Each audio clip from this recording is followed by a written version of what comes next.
தமிழக அரசின் தலையீட்டால் ஆம்ஸ்ட்ராங் கொலை குற்றவாளிகளுக்கு ஜாமீன் கிடைத்துள்ளது என தூத்துக்குடி விமான நிலையத்தில் தமிழ் மாநில பகுஜன் சமாஜ் கட்சியின் துணை பொதுச் செயலாளர் சந்தியூர் ராசா பார்த்திபன் தெரிவித்தார்.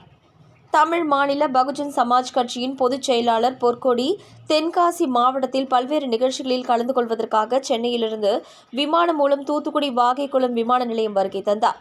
அப்பொழுது விமான நிலையத்தில் மாநில பொதுச் செயலாளர் பொற்கொடி, மாநில துணை பொதுச் செயலாளர் சந்தியூர் ராசா பார்த்திபன் ஆகியோர் செய்தியாளர்களை சந்தித்தனர். அப்பொழுது அவர் கூறுகையில், தமிழ்நாடு முழுவதும் மண்டல வாரியாக பொறுப்பாளர்கள் நியமனம் செய்யப்பட்டு வருகிறது. மகளிர் உரிமை தொகை 5000 ரூபாய் கொடுக்கப்பட்டது குறித்த செய்தியாளர்கள் கேள்விக்கு, தமிழ்நாட்டில் தூய்மை பணியாளர்கள், சத்துணவு ஊழியர்கள் தொடர்ச்சியாக போராட்டம் நடத்தி வருகிறார்கள். தமிழக அரசு இதனை கண்டு கொள்ளவில்லை. ஆனால் தேர்தல் நேரத்தில் மற்றும் ஊக்கத்தொகை கொடுத்து வருகிறார்கள். இது மக்களை ஏமாற்றும் வேலை. அரசு திட்டங்களை செயல்படுத்த வேண்டும், நடைமுறைப்படுத்த வேண்டும்.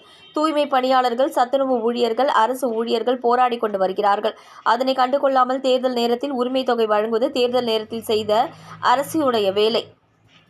ஆம்ஸ்ட்ராங் கொலை வழக்கில் குற்றவாளிகளுக்கு ஜாமீன் கிடைத்துள்ளது. இதுகுறித்து செய்தியாளர்கள் கேள்விக்கு, தமிழக அரசு ஆரம்பத்தில் இருந்து தலையீடு இருக்கின்றது.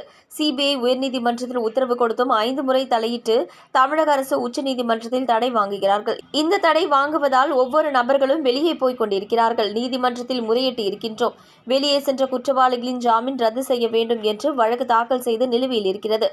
விஜய் சேலம் மாநாட்டில் நேற்று ஒருவர் உயிரிழந்தது குறித்து செய்தியாளர்கள் கேள்விக்கு, விஜய் புதியதாக கட்சி ஆரம்பித்திருக்கிறார். ஆகவே அது பற்றி கூற விரும்பவில்லை. தமிழ்நாட்டில் 15 மாவட்டங்களில் மிக பலமான சக்தி வாய்ந்த கட்சியாக தமிழ் மாநில பகுஜன் சமாஜ் கட்சி இருக்கும் என்றார். தமிழ்நாடு ஃபுல்லாக ஒவ்வொரு மாவட்டமாக நாங்கள் பொறுப்பாளர்கள் அறிவிச்சிட்டு வரோம். லாஸ்ட்டாக இப்போ தென் மாவட்டத்தில் வந்திருக்கிறோம். நேற்று மதுரைக்கு முடிஞ்சது. இப்போ தென்காசியில் நாங்கள் பொறுப்பாளர்களை நாங்கள் நியமிக்கிறோம். இல்லை, இந்த அரசு ஆரம்பத்திலிருந்து அரசு தலையிட்டு இருக்கிறதுனால தான் இந்த வழக்கு விரைந்து முடிக்க முடியாமல் இங்கே சிபிஐ உயர்நீதிமன்றம் உத்தரவு கொடுக்குறாங்க. அது உடனடி 5 முறை தலையிட்டு தமிழக அரசு போயிட்டு உச்சநீதிமன்றத்தில் ஸ்டே வாங்குறாங்க. ஸ்டே வாங்கின மட்டும் இல்லாமல் இன்றைக்கி அரசு ஸ்டே வாங்கினதுனால தான் இன்றைக்கி எல்லா குற்றவாளிகளும் இன்றைக்கி நீதிமன்றம் இன்றைக்கி ஜாமீன் வெளியிட்டு இருக்காங்க. இது அரசோட தலையீடின் காரணமாக அதனால் இந்த ஒவ்வொரு நபர்களும் வெளியே போயிட்டுருக்காங்க. ஆனால் நீதிமன்றத்தில் நாங்கள் முறையிட்டிருக்கோம். அந்த வெளியே சென்ற குற்றவாளிகளுக்கெல்லாம் நீங்கள் ஜாமீன் ரத்து பண்ணணும் அப்படின்னு சொல்லிட்டு நாங்கள் வழக்கு தாக்கல் செஞ்சு வழக்கு நிலுவையில் இருக்குது உயர்நீதிமன்றத்தில்.